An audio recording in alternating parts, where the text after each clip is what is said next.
Hello, guys. Welcome, everybody, to Purple Haze Podcast. I am your lovely host, Isaac, here, and the Vikings fall to 6-6 after losing to the Chicago Bears at US Bank Stadium on Monday Night Football. Final score 12-10.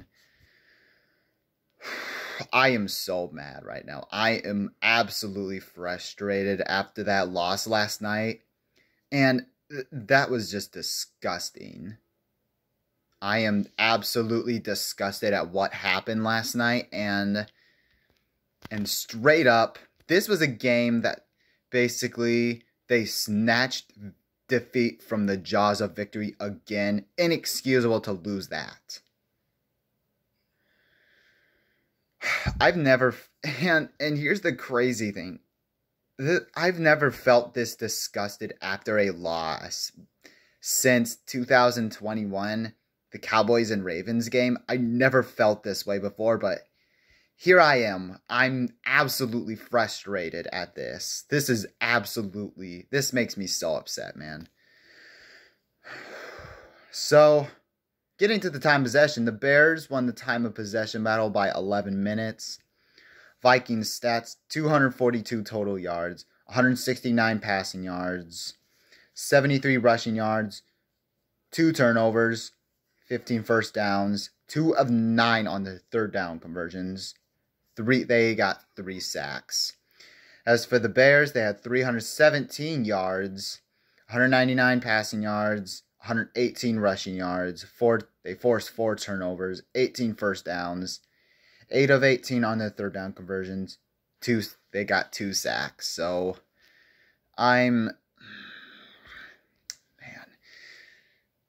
I've never felt this way before, man. I don't know what to say, man. I just don't know what to say. So, we'll soldier through it. We'll try to get the good.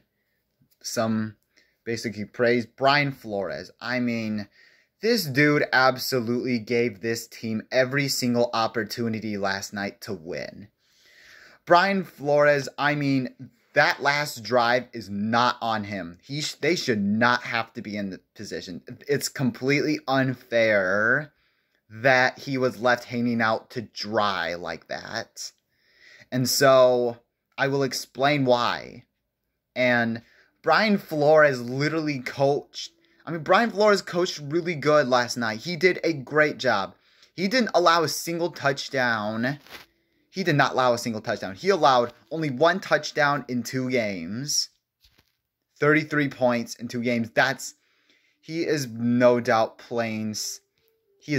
transforming this defense. And I appreciate that. That's bravo to him. You could not ask for more of a perfect game than that from Brian Flores. You couldn't ask for him for a better perfect game than that. He is straight up the head coach. He's definitely one of the coaching staff that's carrying this team overall. And that's saying a lot. So as far as individual on defense, Danielle Hunter, 2 TFLs, had a half a sack, had a forced fumble. He was disruptive. Josh Metellus, he's a beast. He got 2 forced fumbles. He had also a TFL. Ivan Pace Jr. was also disruptive, and Sheldon Day had himself he was disruptive also. He got after the quarterback a few times. The dude was all over the place, absolute missile. There might be definitely a case of Sheldon Day playing in for Dean Lowry. I wouldn't mind that at all. So, Sheldon Day was absolutely amazing too. DJ Wonnum, he continues.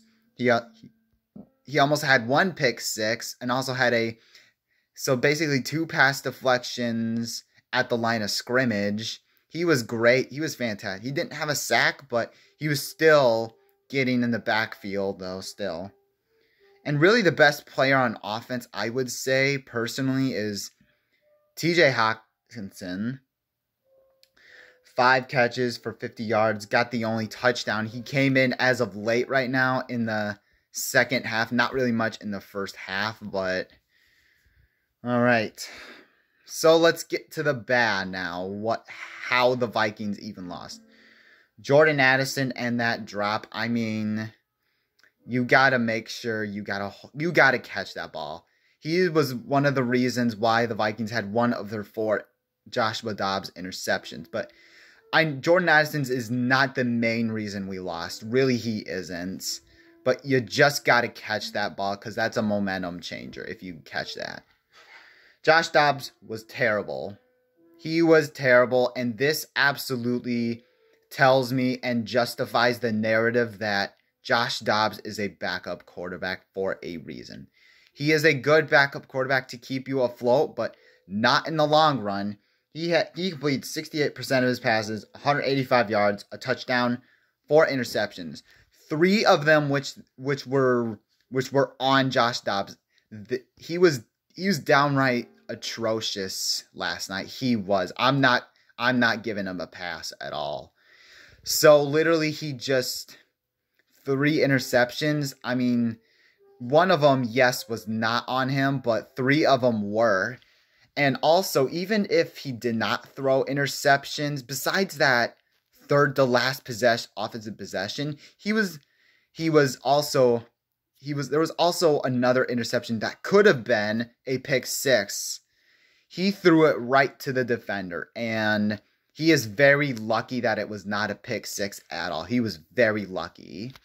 And also another thing, Jordan Addison was wide open right down the seams, really. He threw him, and this is why I don't blame Addison at all. Josh Dobbs threw it out of bounds instead of right to him.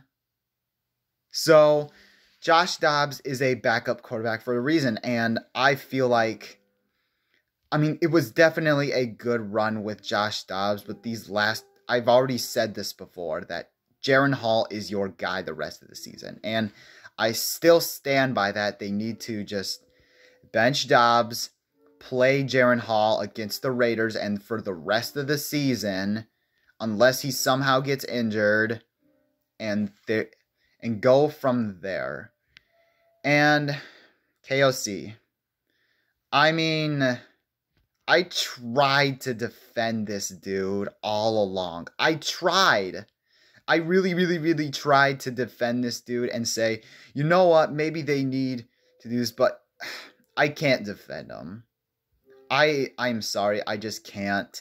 That was absolutely atrocious play calling on his part. The offensive game plan was basically just terrible. It was awful. And so against the Bears, like, seriously, let me go by a couple of things, or at least 3 keys of why it's Kevin O'Connell's fault. Number 1, in the first half, you were so unprepared. You had only 76 yards in the first half of the Bears game and 3 points. Okay. And then also, in the very goal possession, this is where you need to ice the game. Josh Metellus forces a fumble on Justin Fields at the Bears' 42-yard line with 3 minutes left on the clock. A first down basically steals the game. And what do? Let me go by the plays. Run, screen pass. Come on, bro. What are you doing? Like, why? Why are you doing that? I just want to know what this is becoming an issue all along. It basically cost you again. And I don't even blame Brian Flores for that game-winning field goal for the Bears. I don't even blame Brian Flores for that. This solely is on Kevin O'Connell.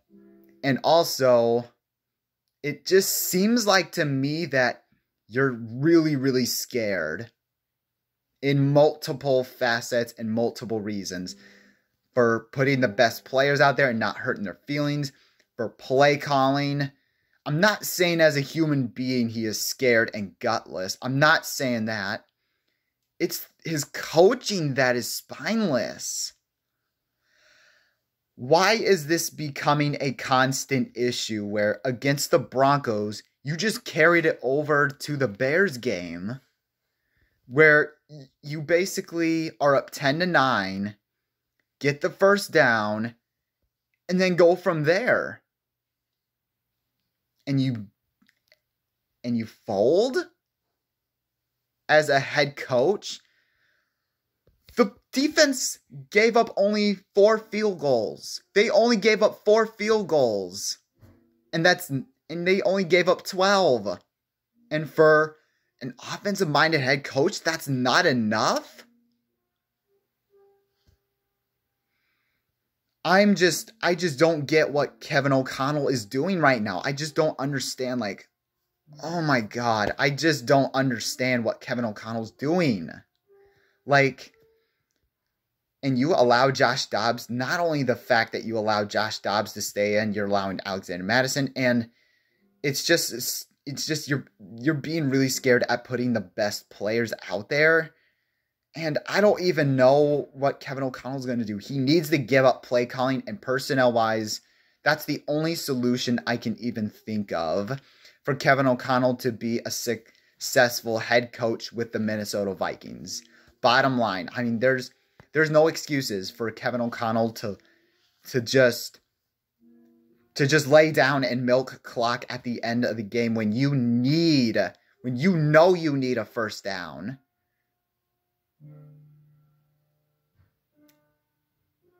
Inexcusable to lose that game, man. That's inexcusable. I've really tried. It's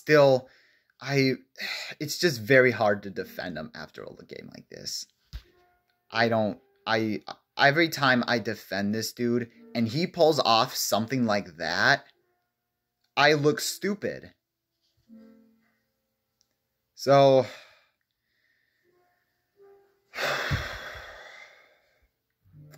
I'm just so frustrated.